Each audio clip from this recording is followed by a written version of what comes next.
Sempre é um prazer receber vocês para nós estarmos juntos, sendo edificados pela palavra de Deus, pela graça de Deus, pelo amor de Deus, pela misericórdia e, enfim, para que haja crescimento em nossas vidas. Mas o mais importante das nossas reuniões é a comunhão uns com os outros, né? Que ela pode ocorrer não só aqui, nesse grupo, né, que a gente se reúne, mas nos nossos grupos de convívio, onde você vai estar expandindo essa mensagem, você vai estar recebendo. Mas o importante é que cada um conheça quem é Cristo, porque Jesus é a boa nova, Jesus é o Evangelho, Jesus é a novidade que nós temos, a novidade de Deus, a novidade de que Deus estava, através de Cristo, reconciliando consigo mesmo o mundo inteiro. Deus nos reconcilia com Ele através de Jesus, através do sacrifício eterno de Jesus. Antes que houvesse mundo, o Cordeiro já tinha sido morto. Antes que houvesse mundo, o Cordeiro já tinha sido imolado na eternidade. E muitos hão de se perguntar por que Deus fez o homem para que ele errasse. Não, Deus não criou um robozinho que, quando tivesse uma falha mecânica ou uma falha eletrônica, alguma coisa, ele fosse lá e corrigisse. Não, ele criou um ser com arbítrio e capacidade de decisões e uma pessoa bem livre para que ele pudesse manter esse relacionamento. E o que Deus mais gosta e o que Ele deixou para nós é que os nossos relacionamentos com Deus, que são bem expansivos, eles não são limitados aos grupos, eles são expansivos, eles vão para além de nós. Esses relacionamentos Deus escolheu se manifestar no relacionamento das pessoas. É no relacionamento das pessoas que Deus decidiu se manifestar. É no meu relacionamento com você, no seu relacionamento comigo, nos nossos relacionamentos humanos, nas nossas relações humanas, nos nossos locais de estudo, de trabalho e assim por diante. É aí que Deus vai se revelar nesse relacionamento. E é aí que nós podemos expandir o reino de Deus. O reino de Deus é algo construído dentro de nós e a partir de nós. É assim que é o reino. E não é uma religião, como eu sempre tenho dito.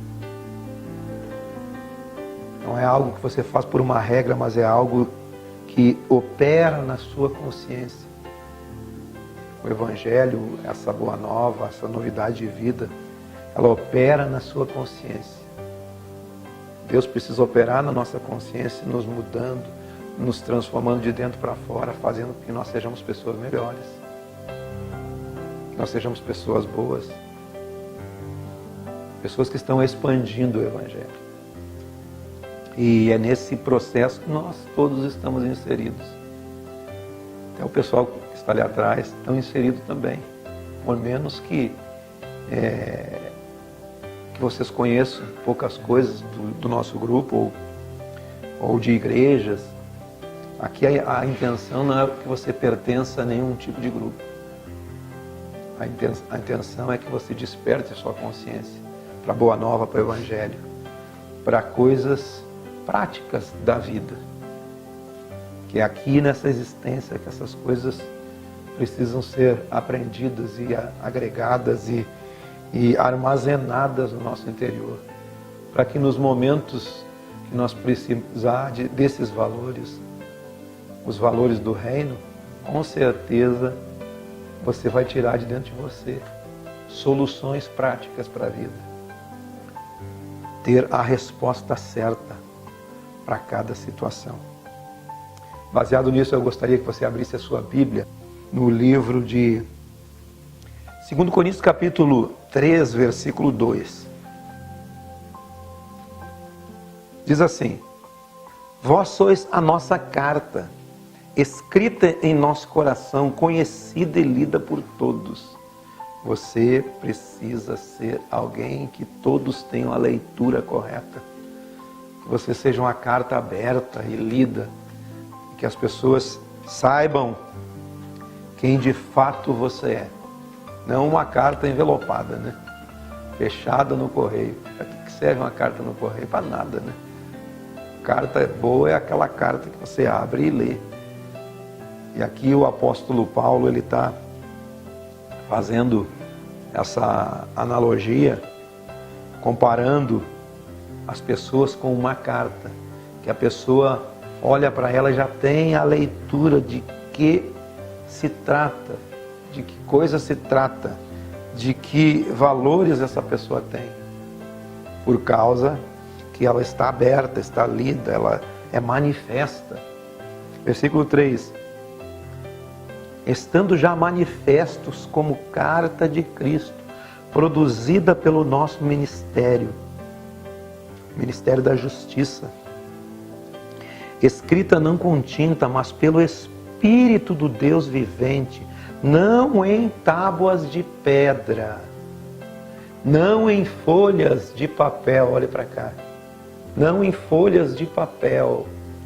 Você não é uma carta escrita em folhas de papel ou umas tábuas de pedra.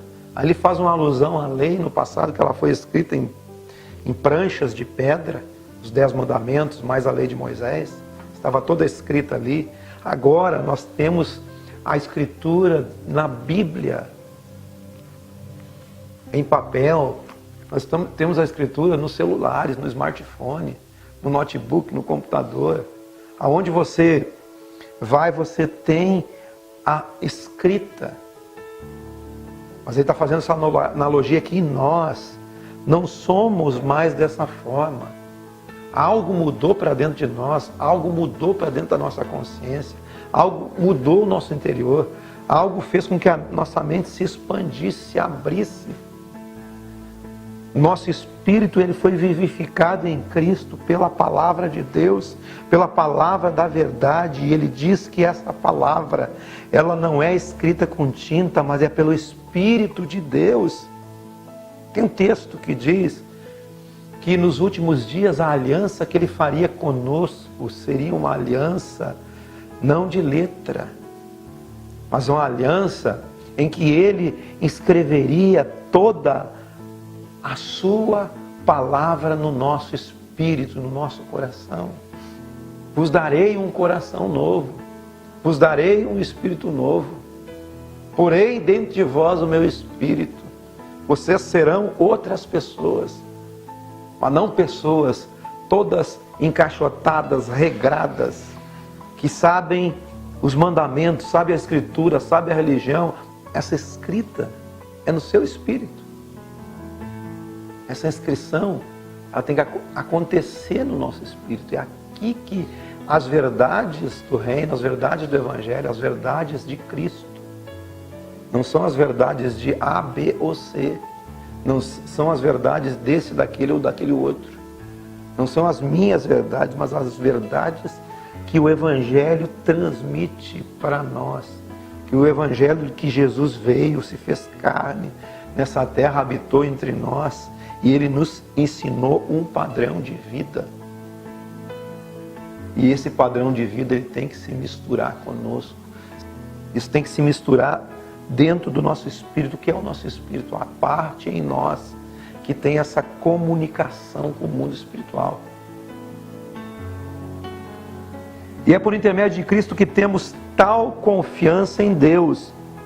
Não que por nós mesmos sejamos capazes de pensar coisa alguma, como se partisse de nós. Pelo contrário, a nossa suficiência vem de Deus. A nossa capacidade, o nosso desenvolvimento, tudo vem de Deus, tudo é nele. E ele nos habilitou para sermos ministros de uma nova aliança. Ministros de uma nova aliança, não de letra. E não de letra. Não de letra escrita em pedra. Não de um conjunto de regras, mas ministro de uma aliança no espírito, uma aliança de consciência. Porque a letra, Sabe o ditado, aquele ao pé da letra? Você tem que cumprir ao pé da letra as coisas. Não de letra, mas do Espírito, porque a letra te destrói, mas o Espírito te constrói.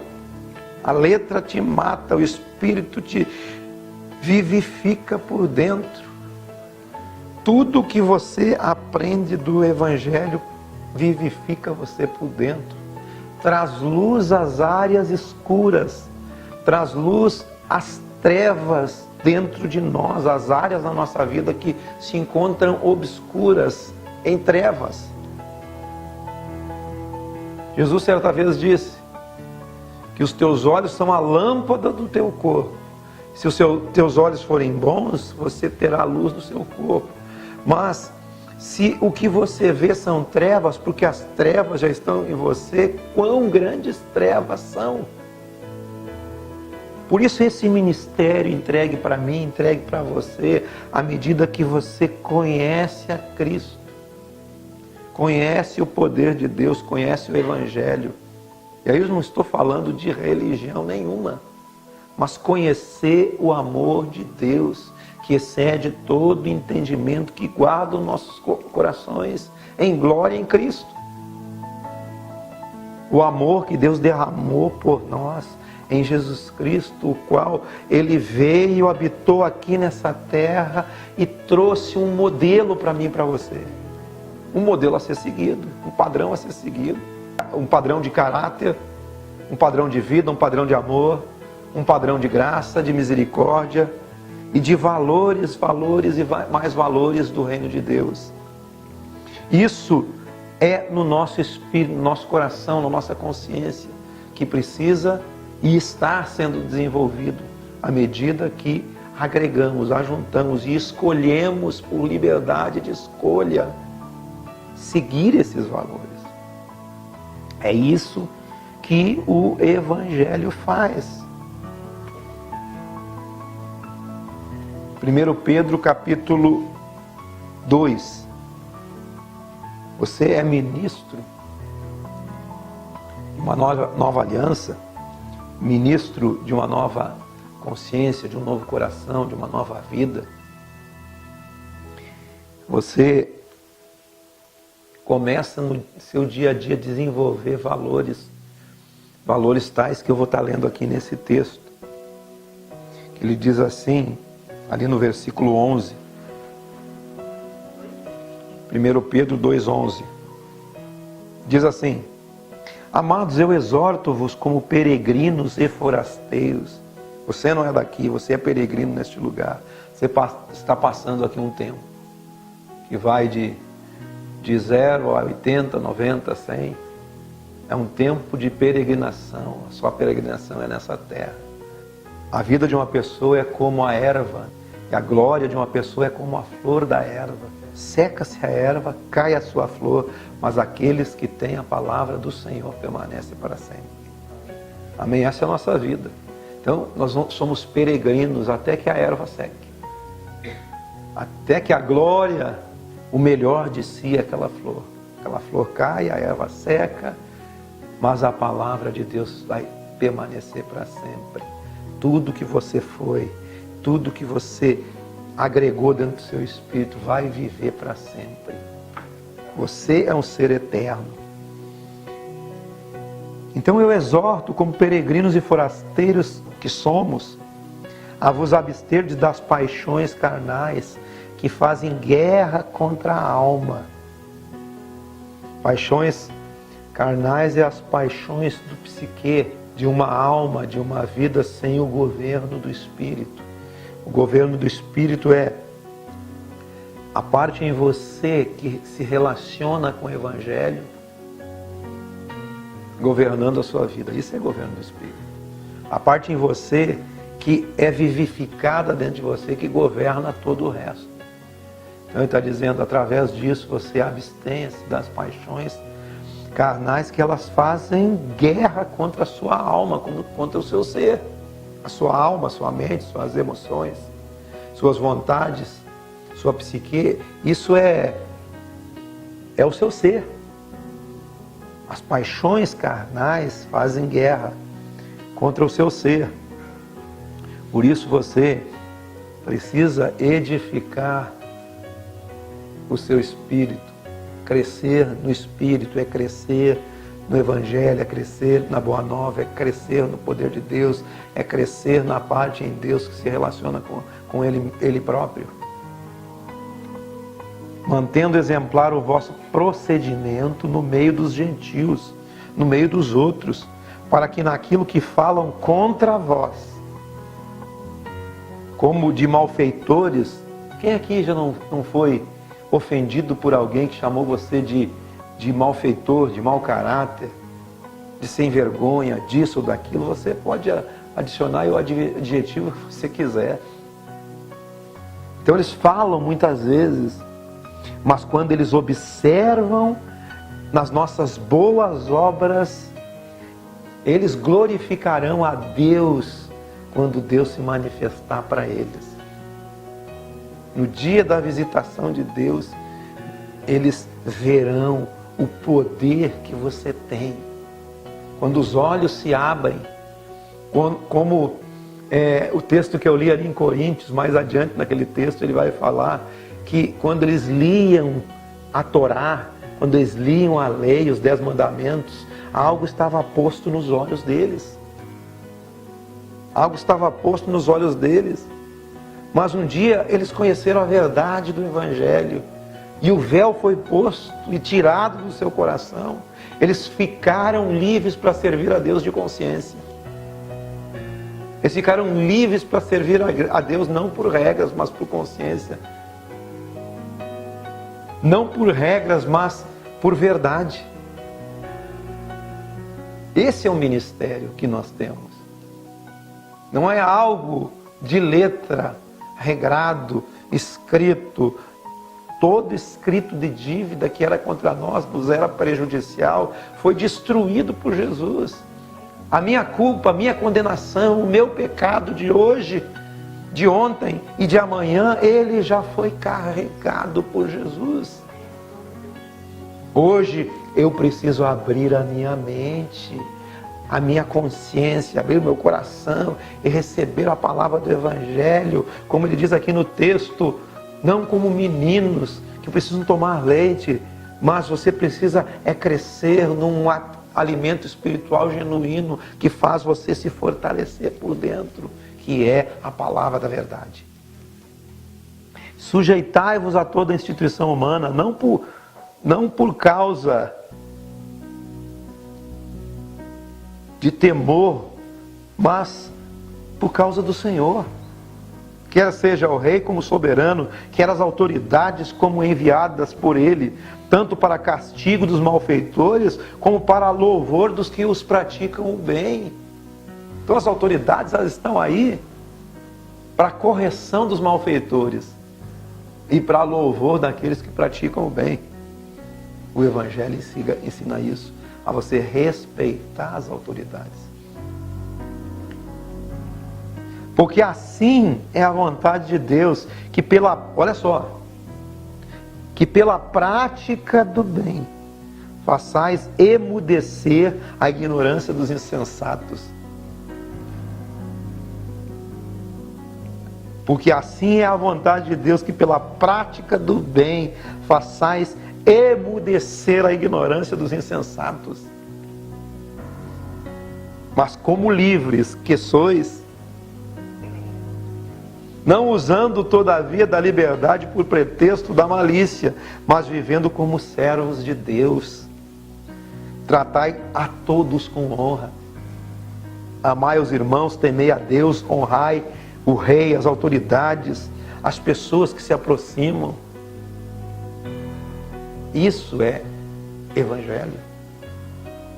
Isso são valores que estão se perdendo hoje em dia. Todos esses valores estão se perdendo. Saudosista, nós somos muitas vezes ao lembrar da nossa infância, da infância dos nossos pais, em que havia muito mais respeito, não se há mais respeito, porque o mundo está caminhando para uma loucura total e esfriamento total do amor. Como diz a própria Escritura. Versículo 18. Servos, sede submissos com todo o temor ao vosso Senhor, não somente se ele for bom e cordato, mas também se ele for perverso. Porque é grato que alguém suporte tristezas, sofrendo injustamente, por motivo de sua consciência para com Deus. Gente, o Evangelho é um Evangelho de consciência. Talvez tenha alguém oprimindo você, apertando você daqui e dali, mas sirva a Ele com honra, não por causa de qualquer outro valor, mas por causa dos valores na sua consciência. Você serve a Deus porque de consciência você é uma pessoa do bem. Você não é uma pessoa do mal. Que glória há se pecando e sendo esbofeteados, por isso o suportais com paciência? Se entretanto, quando praticais o bem, sois igualmente afligidos e o suportais com paciência, isto é grato a Deus. Se você pecar ou fazer a coisa errada e for esbofeteado, receber a punição que tem aqui nessa terra. E se você suporta isso com paciência, está sendo produzido um fruto de arrependimento em você. Porque você sabe que fez a coisa errada. E o sofrimento, a prisão, a pena, a multa, seja lá o que for, tudo isso, se você suporta, porque houve um arrependimento e você continua agora na prática do bem, porque você conhece o Evangelho, e você é afligido e suporta com paciência, isso é louvor a Deus, é grato a Deus. Mas, se você é uma pessoa boa, e ainda assim é afligido,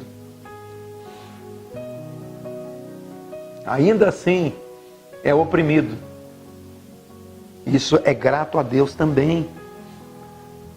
Fostes chamados, pois que também que Cristo sofreu no nosso lugar, deixando exemplo para seguirdes os seus passos. O exemplo de Jesus é para que nós sigamos os seus passos. Jesus, quando estava na grande ceia, na última ceia, ele tirou a vestimenta, cingiu-se com a vestimenta, tirou a vestimenta de cima, cingiu-se com aquela vestimenta, lavou os pés dos discípulos, inclusive os pés de Judas que estava ali, que iria trair daqui a pouquinho. Não fez acepção de ninguém. Pedro resistiu a Jesus, como sempre, e não queria que Jesus lavasse seus pés, mas Jesus lavou os pés de todo mundo. E depois que ele lavou os pés de todo mundo, ele disse assim: vocês compreendem o que eu fiz? Eu fiz isso para que você faça também com o seu semelhante. Você seja um exemplo para o seu semelhante. Faça isso. Como ele disse aqui, Cristo sofreu em vosso lugar, deixando um exemplo para você seguir os seus passos. Ele não cometeu pecado, nem dolo algum se achou na sua boca. Nada se achou de dolo, de maldade naquilo que ele falava. Nada. Mas quando ele era ultrajado, ele não revidava com ultraje. Quando maltratado, não fazia ameaças, mas se entregava àquele que julga retamente.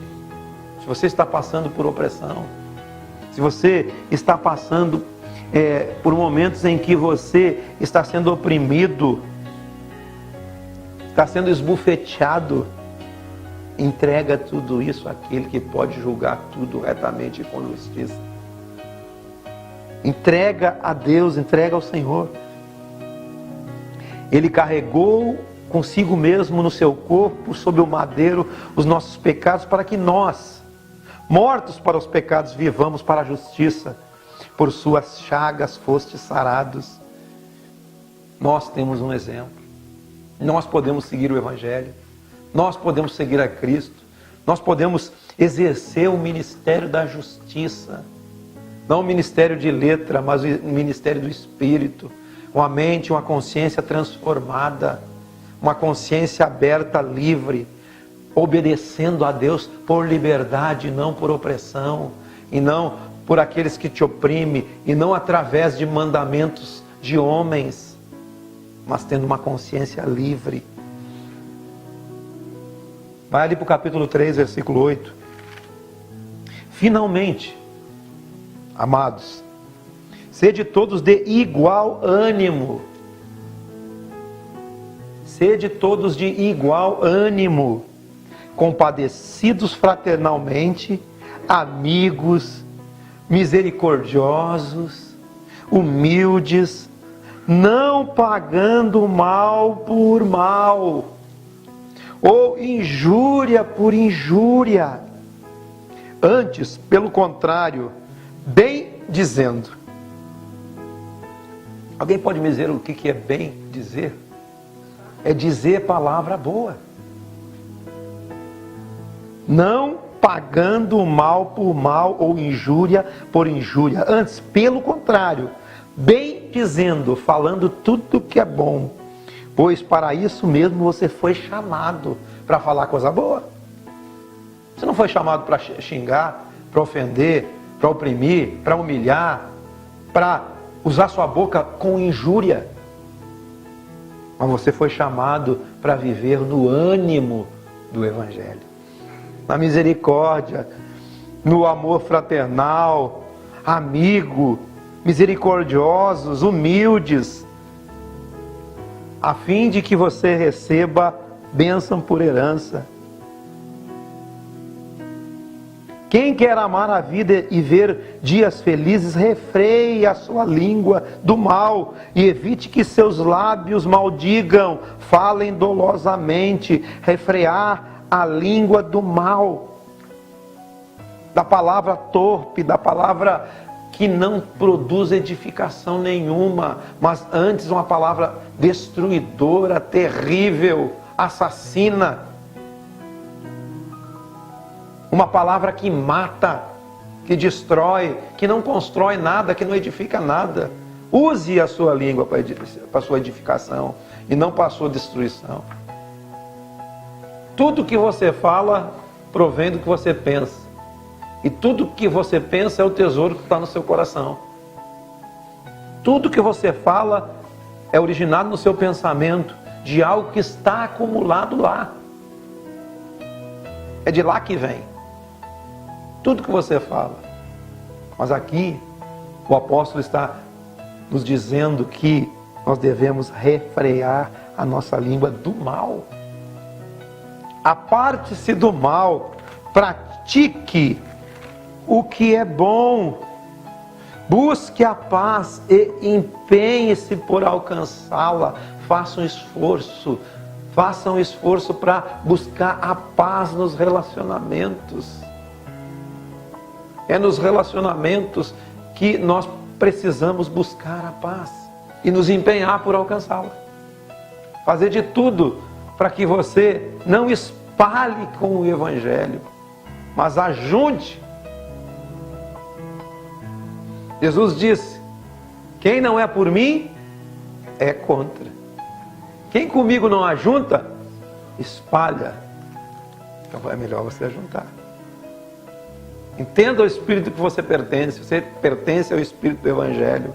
O espírito do Evangelho é um espírito pacífico. Busque a paz e siga.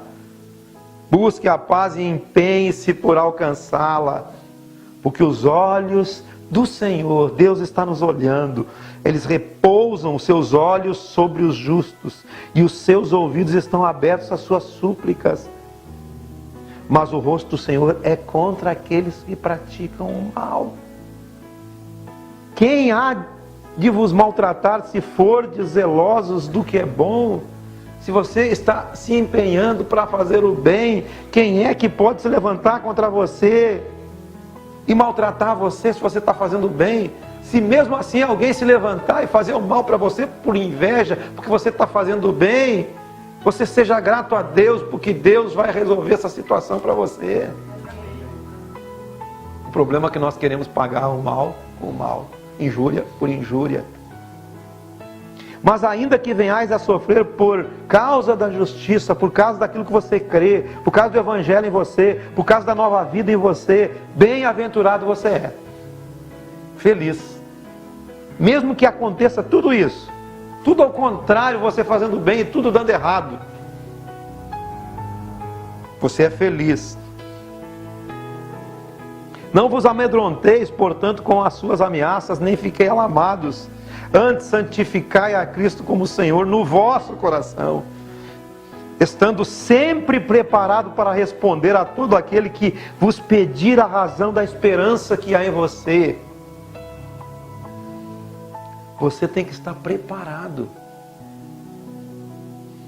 para que alguém, quando pedir para você e perguntar, por que razão você age dessa forma? Por que razão você age com aquele fulano, com aquela fulana desse jeito, se ele já fez quantas vezes o mal para ti? Aí você vai dizer a razão de que você faz. Você faz porque você crê no Evangelho. Você faz porque você foi mudado pelo Evangelho. Você faz porque você foi resgatado pelo Evangelho. Você foi redimido, transformado. Você foi transportado do império das trevas. Agora você está no reino do Filho do seu amor, do amor de Deus, no reino de Jesus Cristo. Esteja preparado para responder àquele que vos pedir a razão da esperança que há em você. Eu espero, eu creio, essa situação vai ser resolvida, porque eu sei que o meu Redentor vive, e por certo se levantará.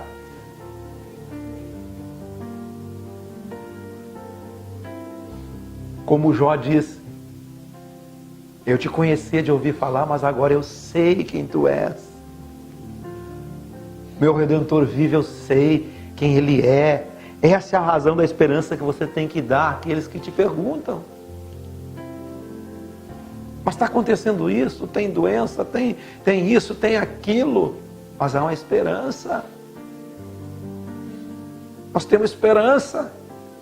A razão da esperança, eu sei que Ele vive. Eu sei que Ele morreu na cruz. Eu sei que Ele levou sobre si as minhas mazelas, minhas dores, minhas enfermidades. Tudo aquilo que fazia com que eu ficasse perturbado, sem paz, foi sobre Ele. Eu tenho razão para crer. Eu tenho razão para ter esperança. Eu consigo deitar e dormir. Tem muita gente aqui que precisa deitar e dormir de noite. Não ficar preocupado com mais nada. Deita e durma, porque há uma esperança em você. E se alguém te perguntar, pode dizer, eu creio e eu creio.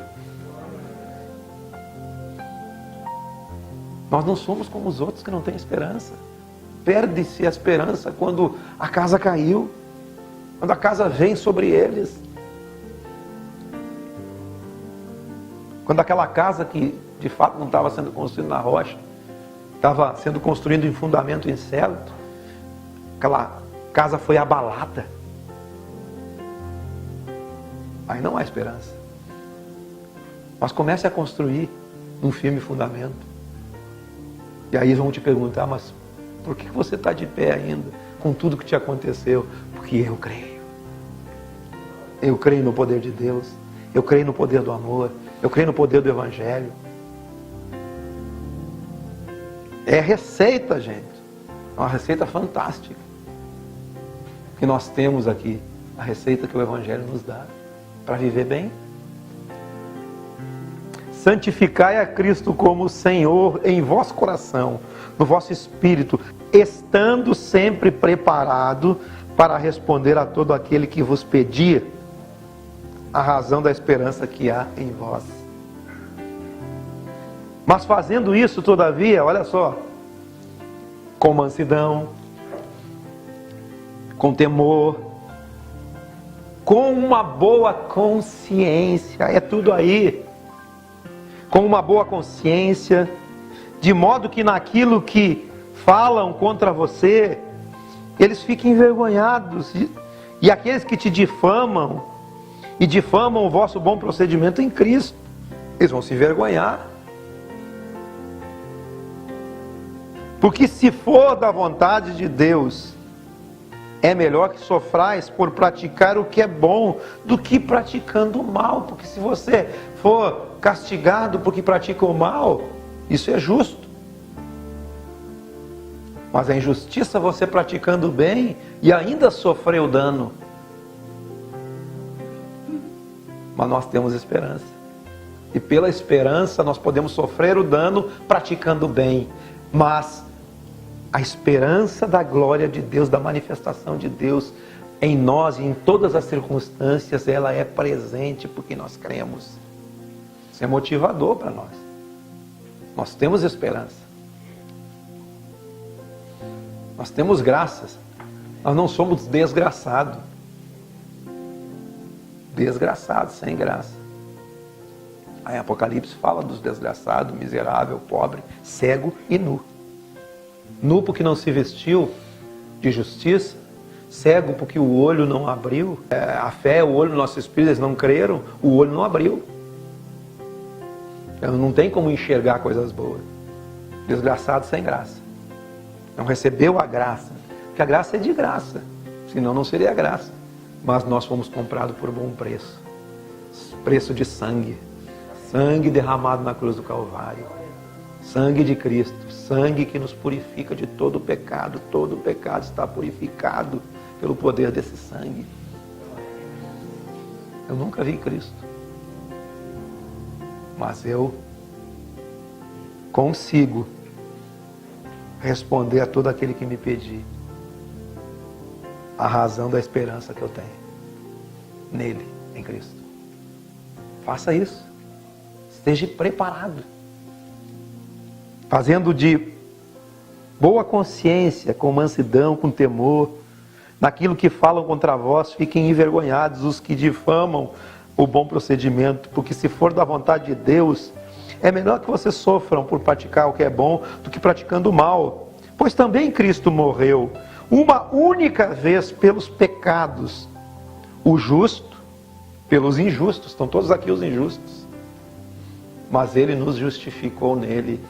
Ele se tornou para mim justo e justificador. Santificação, redenção, justiça, sabedoria. Ele é tudo para mim.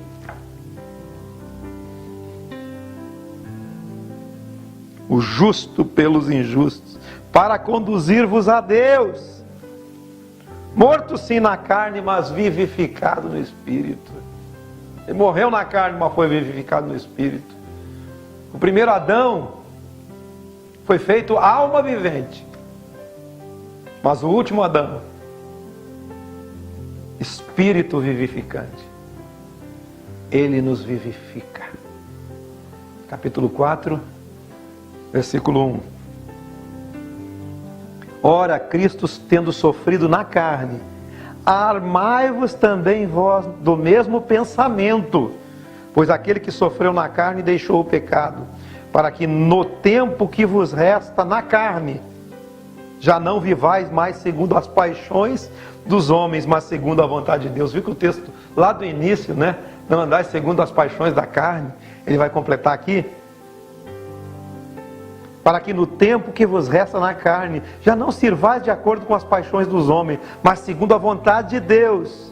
Porque basta o tempo decorrido para você ter executado a vontade dos homens, dos gentios, de qualquer um, tendo andado em dissoluções, concupiscências, borracheiras, orgias, bebedices e em detestáveis idolatrias. Por isso, difamando-vos, estranham que não concorrais com eles ao mesmo excesso de devassidão. Tudo isso que nós lemos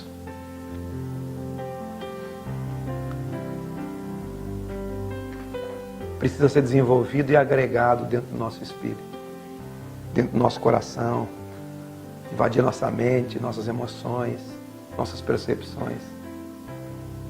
Nossa consciência precisa ser expandida com relação ao reino de Deus, a graça de Deus, o poder de Deus, poder que a sua palavra viva em nós. Ser ministro de uma aliança viva. Não é uma aliança de letra e de mandamentos escritos, mas é algo vivo em você, transformando a sua vida.